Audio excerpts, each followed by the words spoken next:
पन्नगे च सुरेन्द्रे च कौशिके पाद संस्पृशि निर्विशेष मनस्काय श्री वीरस्वामिने नमः। भगवती सूत्र में कहा गया है, जीवाणम भन्ते किं अत्त कड़े दुखे पर कड़े दुखे तदु भय कड़े दुखे। गोयमा अत्त कड़े दुखे नो पर कड़े दुखे नो तदु भय कड़े दुखे एवं जाग विमानियानम। प्रश्न किया गया कि जीवों के दुख जो होता है वह आत्मकृत होता है, परकृत होता है, तदुभयकृत होता है। क्या स्थिति है? दुख पैदा करने वाला कौन है? दुख हमारी दुनिया में है और प्राणी दुखों का संवेदन भी करते हैं, वेदना का अनुभव भी करते हैं।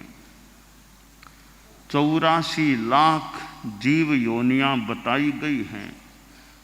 किस किस योनि में प्राणी कैसा कैसा संवेदन करते हैं, कष्ट भोगते हैं, दुखित बन जाते हैं। तो दुख तो हमारे सामने है। हम मनुष्यों की ही बात करें, अब किसी के परिवार में परिवार के सदस्य 1, 2, 3, 4 बीमारी ग्रस्त हो गए हैं, कोई दुर्घटनाग्रस्त हो गया है, 1-2 को हॉस्पिटल में भर्ती कराना पड़ा है और इधर आर्थिक समस्या से भी आदमी जूझ रहा है, तो कष्ट हो गया कि परिवार के सदस्यों का ट्रीटमेंट भी कराना, उनको भी संभालना, इधर आर्थिक व्यवस्था का भी ध्यान देना, उसमें भी कठिनाई हो रही है। वो घर में एक आदमी उसी को ऑफिस संभालना और उसी को परिवार के सदस्यों की बीमारी आदि की ट्रीटमेंट की बात पर ध्यान देना, तो परिवार के सदस्य भी कई दुखी हुए, कष्ट में हैं। वो घर का मुखिया व्यक्ति भी बड़ा समस्याग्रस्त है कि आर्थिक तंगी है, उसके लिए ध्यान देना और इधर बीमारों का इलाज, उस पर ध्यान देना, तो दुख हो गया। कई बार छोटी उम्र में पुत्र का वियोग हो गया तो कठिनाई, कष्ट हो सकता है। अथवा परिवार में जो सदस्य हैं, पुत्र आदि हैं, वे इतने आज्ञा मानने वाले नहीं है, बात को मानते नहीं है, उल्टा माता पिता की अवज्ञा करते रहते हैं, तो कष्ट हो सकता है। तो शारीरिक कष्ट भी हो सकता है, मानसिक कष्ट भी हो सकता है। तो दुख कष्ट दुनिया में है। दुख है तो कोई दुख का कारण भी है, दुख को पैदा करने वाला भी है। और दुख है तो दुख मुक्ति की स्थिति भी बन सकती है, दुख मुक्ति भी मिल सकती है। और दुख मुक्ति के भी कारण हैं, उपाय हैं। दुख है, दुख का कारण है, दुख मुक्ति है और दुख मुक्ति का भी कारण है, उपाय है। 4 चीजें हो जाती है। दुख दुख का कारण है, दुख मुक्ति दुख मुक्ति का कारण है। मैं जैन दर्शन, जैन आगम के संदर्भ में और नवतत्वों के संदर्भ में इस दुख चतुष्टय को विवेचित करना चाहता हूं कि नवतत्वों में एक तत्व है पाप, जीव अजीव पुण्य पाप। हम पाप को मान लें दुख है, पापोदय, पाप का उदय होता है तब आदमी को दुख होता है। तो पापोदय है, हम उसको उस समय जो संवेदना होती है पापोदय से या पाप के उदय को दुख मान लें, तो पाप दुख है। तो पाप को पैदा किसने किया? कोई कारण है। तो नव तत्वों में पांचवा तत्व है आश्रव। आश्रव के द्वारा यह पाप पैदा हुआ है, पाप का बंध हुआ और अब उदय हो रहा है। तो पाप दुख है और आश्रव दुख का कारण है। अब दुख मुक्ति, नवमा तत्व है मोक्ष।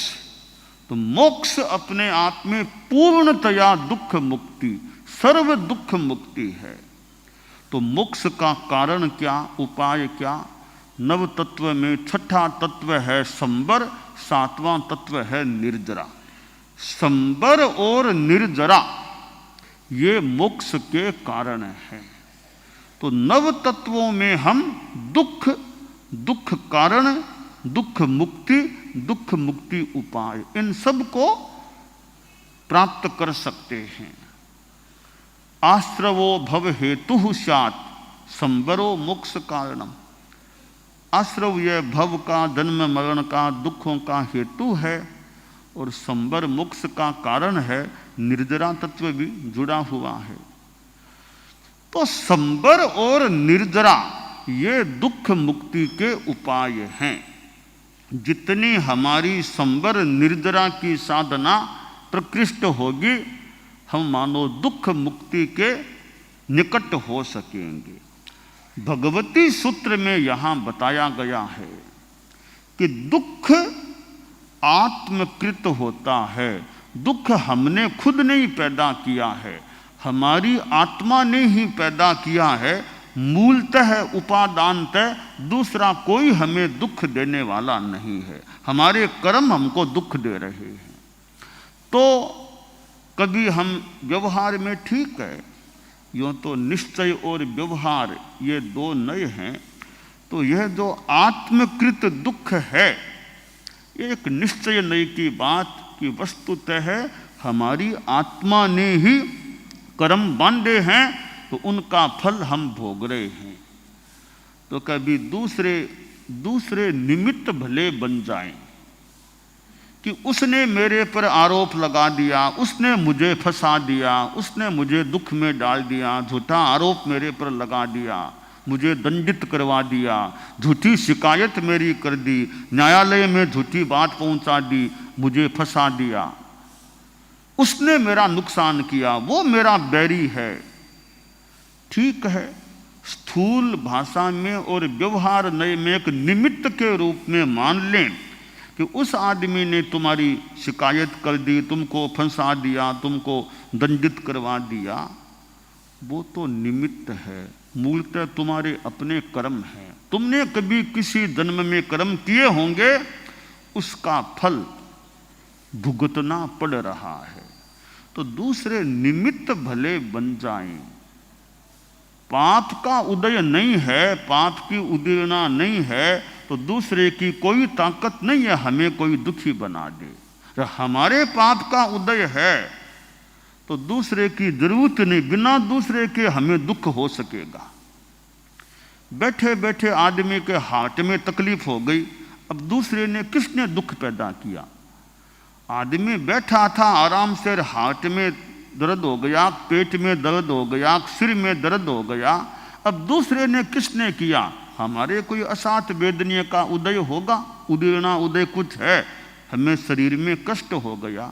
शिकायत किसी ने कर दी तब तो हमने मान लिया रे उसने शिकायत की, उसने झूठा आरोप लगाया, उसने मुझे फंसा दिया, उसने मुझे दंडित करवा दिया, वो मेरा दुश्मन है, वो मुझे दुख देता है।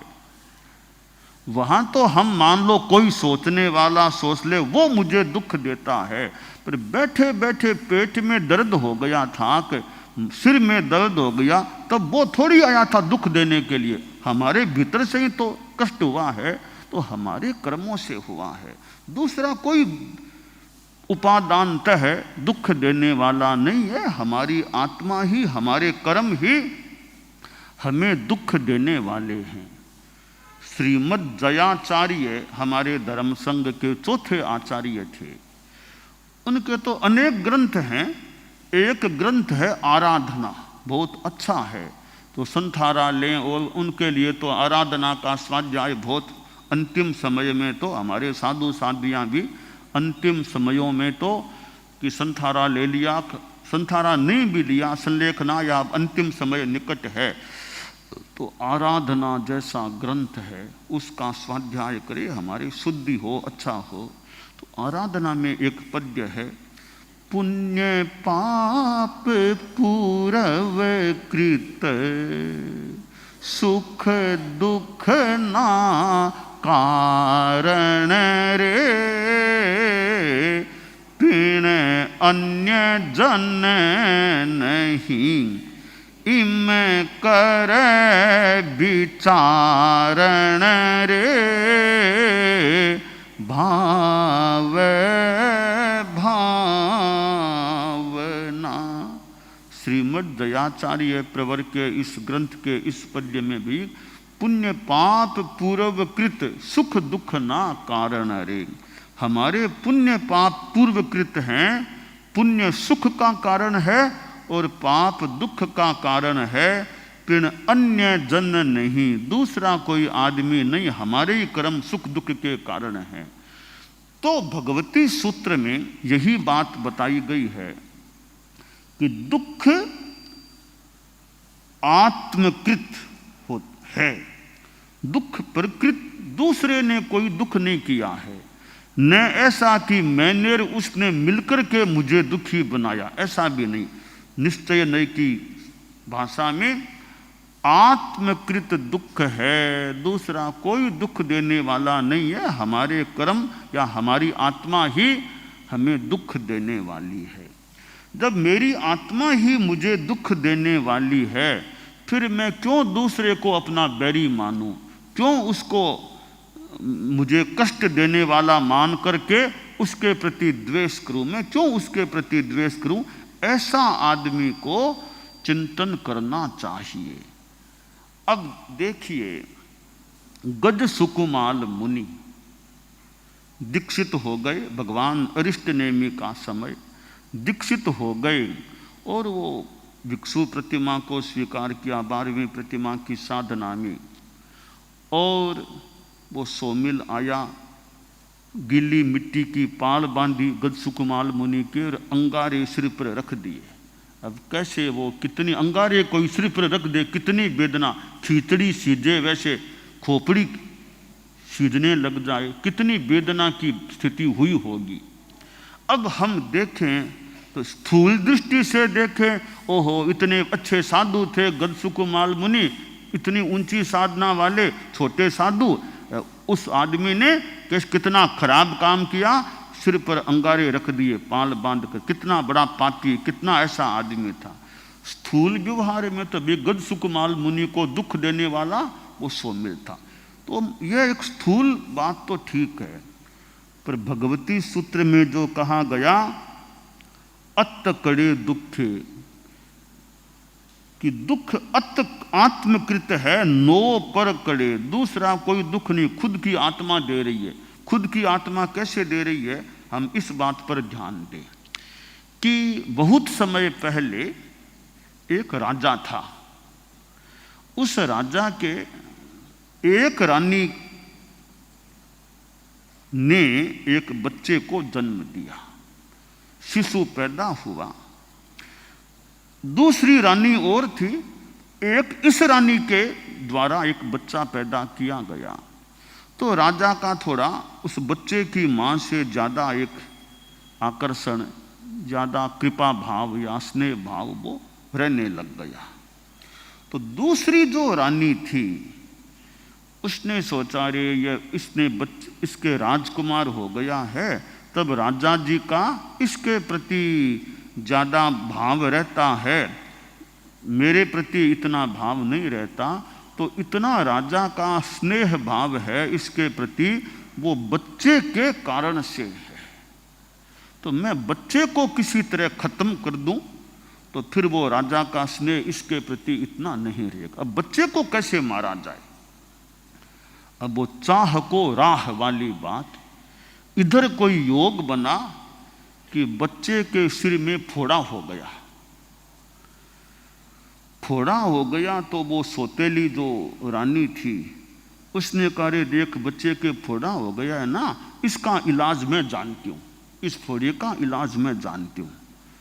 तो उस बच्चे को उसको दे दिया। अभी ठीक है, दोनों ही माताएं ही है, तो कहा इसका इलाज कर दो। अब उसके मन में तो द्वेष था, बच्चे को मारना था। कहा मैं इलाज करती हूँ, देख मैं जानती हूँ इलाज करना। कर करा के उसने कोई उड़द की रोटी बनाई, गरम गरम रोटी बनाई।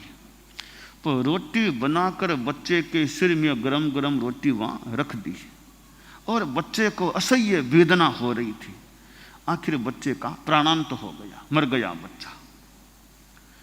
अब उसका तो काम हो गया कि जिस बच्चे के कारण से राजा इसके प्रति इतना स्नेह भाव रखने वाला बना है, रखता है, वो बच्चा खत्म हो गया, तब इसके प्रति स्नेह भी कम हो जाएगा। यह तो एक बात हो गई। अब क्या होता है, आखिर आत्मा जन्म मरण भी करती है। अब कालांतर में वो जो सौतेली रानी थी, बच्चे की विमाता, जिसने वो उड़द की गरम गरम रोटी सिर पर रखी थी, वो कालांतर में वो गज सुकुमाल के रूप में पैदा हुई। और वो जो बच्चा था वो सोमिल के रूप में हुआ। और गज सुकुमाल ने उस जन्म में वो कितना पाप कर्म किया था, बच्चे को मार दिया था वो गरम गरम रोटी सिर में रख करके। संभावना करें वो कर्म उदय में आया, गज सुकुमाल के सिर पर भी गरम गरम अंगारे रखे गए। आखिर गज सुकुमाल का भी प्राणांत हुआ, खैर वो तो मोक्ष चले गए, मान ले प्राणांत हो गया। और वो बच्चा था जिसके सिर पर वो गरम रोटियां रखा था, वो सोमिल के रूप में था। उसने मानो अपना बदला ले लिया। अब यहां हम चिंतन करें कि स्थूल दृष्टि से देखें तो गज सुकुमाल के प्रति एक हमारी भी हो, इतने अच्छे साधु थे, छोटे साधु थे, वो सोमिल कितना पापी था कि उसने वो अंगारे रखी और गज सुकुमाल के प्राणांत हो गया। ऐसे तो स्थूल दृष्टि में तो यह बात ठीक ही लगती है। आखिर गज सुकुमाल आसातना न हो जाए, गज सुकुमाल जीव के भी आखिर उनके पहले कर्म किए हुए थे। उन्होंने पहले बच्चे को मारा था गरम गरम रोटी आश्रय में रख के, तो कर्म का फल भोगना पड़ा। और मोक्ष जाने से पहले पहले हिसाब चुकता मानो करना पड़ा। मोक्ष जाने से पहले पहले वो तकलीफ वेदना की वो स्थिति मानो बन गई। तो भगवती सूत्र में कहा गया कि दुख आत्मकृत होता है। हमारे किए हुए कर्म हैं तब हमें दुख मिलता है। नो पर करे, दूसरा कोई दुख नहीं देता हमको वास्तव में, निश्चय नहीं में। तो हमें यह ध्यान देना चाहिए कि हमें कोई कष्ट आ रहा है, हम उसको दूसरे के माथे पर न डालें कि उसने दुख दे दिया। वो दिया वो निमित्त भले बन जाए, ऊपरी व्यवहार की बात है। हम किसी से द्वेष न करें कि उसने मुझको तकलीफ में डाल दिया, उसने मेरा यह अनिष्ट कर दिया। बस उसने किया वो ठीक है, वो जाने मेरे कोई पाप कर्म उदय में या उदीर्णा रूप में हुए होंगे कि मुझे उसका वो फल भोगना पड़ रहा होगा। तो मैं क्यों अब किसी से द्वेष करूं? मैं अपनी समता रखूं, शांति रखूं, मेरे कर्मों की निर्जरा हो। शरीर में तकलीफ हो जाए, बीमारी भी हो जाए, तो सोचें भाई ठीक है, उपचार ट्रीटमेंट वो तो एक है व्यवस्था, बाकी मेरे जो कुछ तकलीफ है मैं उसमें समता रखूं, शांति रखूं। मेरे कोई किए हुए कर्म होंगे तो उसका फल तो मुझे भोगना है। मैं शांति से फल भोगूं। चोखो आगे यही मेरे इतने कर्म झड़ जाएं तो आगे मेरे मुझे भार लेकर नहीं जाना पड़े इन कर्मों का, तो यही मेरा काम हो रहा है, कर्म झड़ सकेंगे। यह अध्यात्म का चिंतन है। इसमें द्वेष किसी के प्रति नहीं, बस अपने कर्म मुझे भोगने हैं, शांति रखूं, समता रखूं, मेरे कर्म झड़ जाएं, आत्मा शुद्ध बने। तो यह जो बड़ा महत्वपूर्ण सूत्र भगवती में आया है कि दुख आत्मकृत है, दुख प्रकृत नहीं होता है, दुख उभयकृत भी नहीं होता है। इस सिद्धांत को हम आत्मसात करके कष्ट कोई आ जाए दूसरे पर द्वेष न करें, समता शांति से कष्ट को सहने का प्रयास करें, यह काम्य है। दानान शिष्ठम अभयपयाणम सच्चेषु या अणवज्जं वयन्ति तवेषु या उत्तम बंभचेरम लोगुत्तमे समनेनाय पुत्ते।